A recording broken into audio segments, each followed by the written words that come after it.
Good afternoon, sir. I'm Daret Torregosa. And this is the Admiralty Notes to Mariners.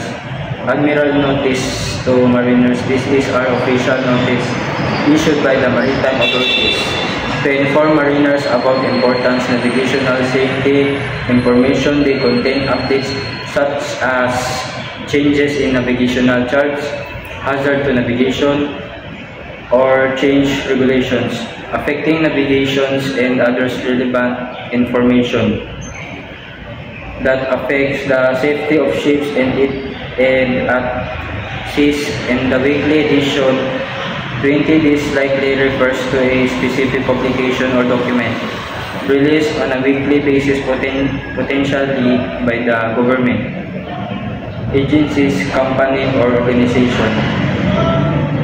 May 16, 2024, this date refers to a specific calendar date that its importance depends on the context. It could be significant for planning events, scheduling activities.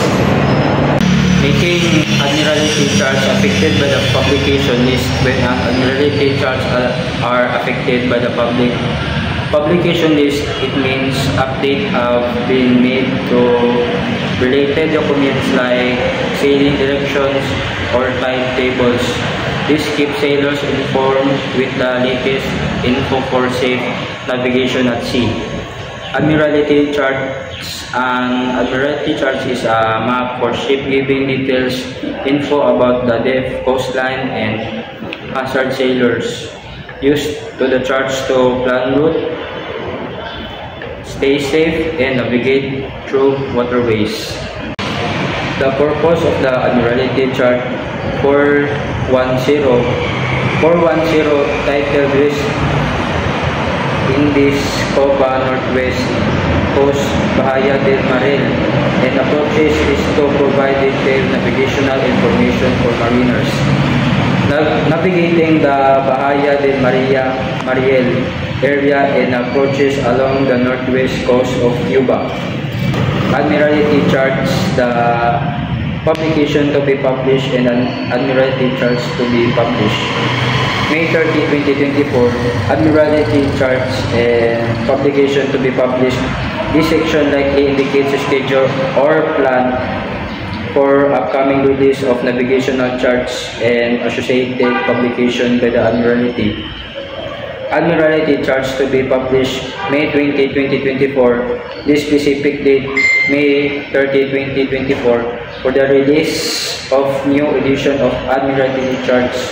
New edition of Admiralty charts, the subsequent section detailed specific charts like chart 111, 1141 mentioned that will be updated in reuse with the new editions chart number 114, Malaysia approaches to Puhan, Suai, Udang, and Milaka. It covers the area around the Puhan, Suai, Udang, and Milaka in Malaysia.